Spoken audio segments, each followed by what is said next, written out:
What you guys are seeing here is Metal Gear Solid Delta being broken on extreme difficulty. The AT camo is the best item in the game and can be unlocked by finding all of the Gakko ducks, and there are 64 ducks in total throughout the game.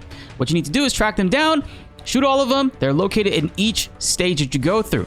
After beating the story, you're going to get rewarded with the AT camo, which is kind of a spin on the Octa camo from Metal Gear Solid 4, and it works by multiplying your current camo index based on what you're wearing and the surroundings, giving you a max of 95% camo and being a pretty badass ghillie suit.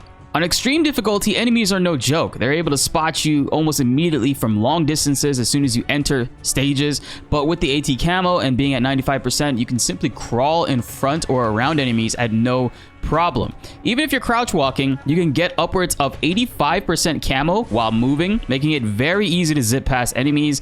I found this incredibly funny, especially when crawling. You can even touch enemies and they won't notice you. This absolutely makes achieving a Foxhound title and platinuming Metal Gear Solid Delta Snake Eater significantly easier. But what makes this even more broken is it doesn't count as a special item in the game. Now, using a special item in Metal Gear Solid games always nullifies your title run. So runs like the Foxhound title require you that you do not use any special item. This includes the Stealth Camouflage, a series staple that gives you 100% invisibility, the Infinity Face Camo, which gives you infinite bullets, or the Easy Gun, which has no bullet drop, tranks enemies, and has unlimited ammo as well as an unlimited silencer. The AT camo is pretty damn good, and if you're looking for a challenge, I don't recommend you use it. However, if you just want to secure your Foxhound title or that platinum trophy, by all means, go for it. Speaking of platinums, our platinum Metal Gear Solid Delta Snake Eater movie is up right now on the channel. Feel free to check that out down below, guys. I want to hear what you think. We can immediately rip off 6 trophies back to back of each other for some of the most satisfying feels. Ooh, the MGS special, bro. Game. Next time you guys are alone with your girl, get real close to her ear. Hit her with that.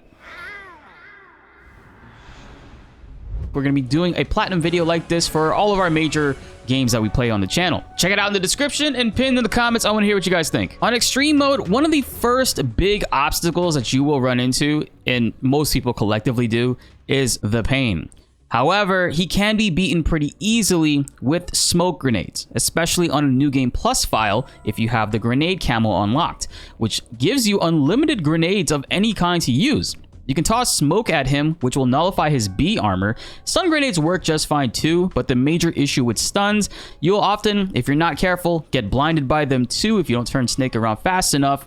So the safest approach, in my opinion, are the smoke grenades when it comes to the pain. Also, the M37 shotgun, which you can find right before this fight. It makes the B armor easier to deal with too, but it does take 4 shots to remove the armor as he is more tankier on extreme. And then after that, he's free to tranquilize or damage if you're going for a lethal run, that is. These significantly make the pain a lot easier.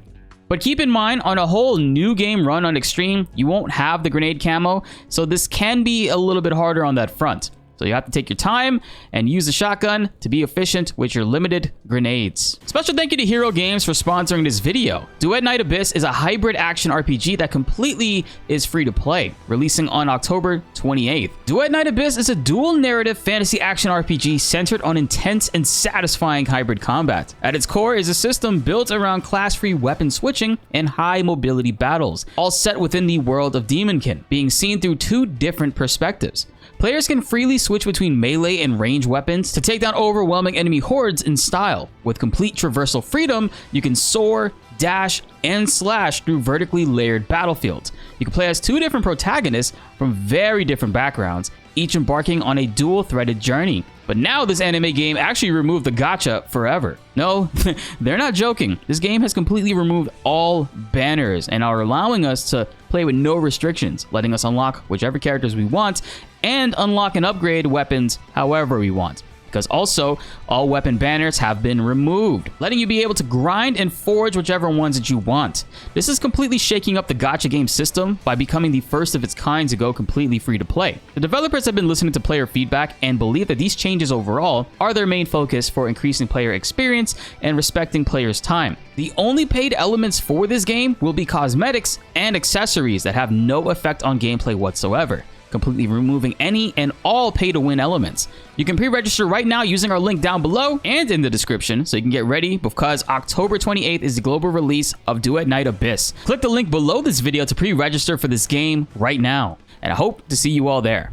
One of the most interesting camos in the game is the Spirit camo, which you unlock after completing the Sorrow boss fight, but you have to make it all the way to his body at the end without dying from any of the incoming enemies, which is pretty easy, especially if you've done a non-lethal run. You get no enemies to appear outside of the bosses. Shortly after you finish this, when Eva gives you back your uniform and gear after regrouping with her at the waterfall cave, you can find the Spirit camo in your camouflage menu. And this one is great because it's going to mute all of your footsteps and lets you regain stamina by stealing it from enemies that you put in a chokehold.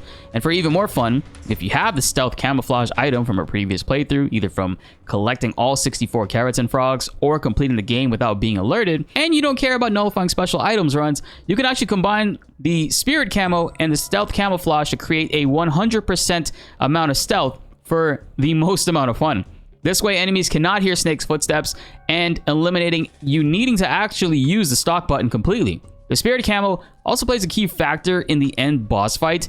It doesn't say it, but even though it mutes your footsteps, it's also muting your heartbeat sounds, making you fully a spirit and preventing the end from locating your body anywhere you are on the stage unless he physically sees you. I think in general, the Spirit camo just does justice by its name and makes you a ghost, fully undetectable to all senses from the enemy except for visual, but that's where the stealth camouflage comes to play, to completely hide Snake. In the original Metal Gear Solid 1, stealth camo allowed you to walk through enemies with no issues, and footsteps were not a problem back then. But since MGS2, stealth camouflage, when you equip it, if you walk through enemies, it will unequip it from your character, making you visible and the enemy can see you. So be careful and keep that in mind because that also applies in Metal Gear Solid 3 and Delta. If you walk through an enemy, it will unequip the stealth camouflage item. Also, while the game autosaves for you every time that you enter a new stage, that same autosave gets overwritten by a new one when you progress further. This is really important to note because if you are doing extreme runs and say you start a boss fight like I did against the Pain and you forgot the M37 shotgun that was in the previous screen, you can't just reload the autosave to the previous area as it already saved for this fight. All that you can do is reload to a manual save that you had previously, which I unfortunately forgot to do here. And for me, I had to go all the way back to the beginning of the Snake Eater mission when I met Eva and then progress back to the Pain. All because I did not have any other manual save available.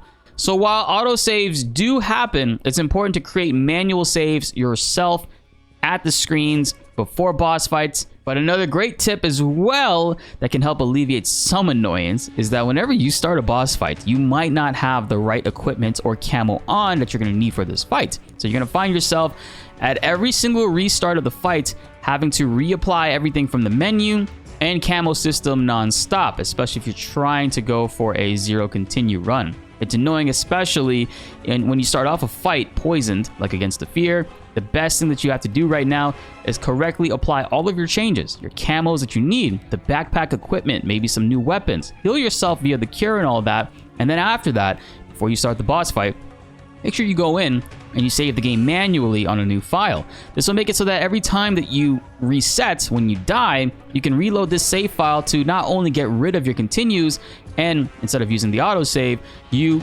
have everything equipped that you already need, so you don't have to worry about redoing this every single time you die. Because the way the autosave works, it's saving everything that you have currently equipped before that fight starts, so you'll have to keep redoing everything every time you use it, which can take a lot of time and is very annoying to deal with. Guys, our Platinum MGS Delta movie is up on the channel right now. I want to know what you guys think about it down below in the comments, as it is a Platinum roadmap as well as tips and a story breakdown all in one. I'm going to be doing these for all major games that we're going to play on the channel, and I do want to hear you guys' feedback. And also, what other game would you like to see next? Let me know if these comments below helped you guys out, because I know there are still some of you chasing that Platinum trophy down or the extreme run playthroughs. So if there are any other questions, let me know and let's get a discussion going. Be sure to like the video if you enjoyed and subscribe if you are new. More Metal Gear Solid videos are on the way and you don't want to miss them. My name is BltzZ, and thanks for watching.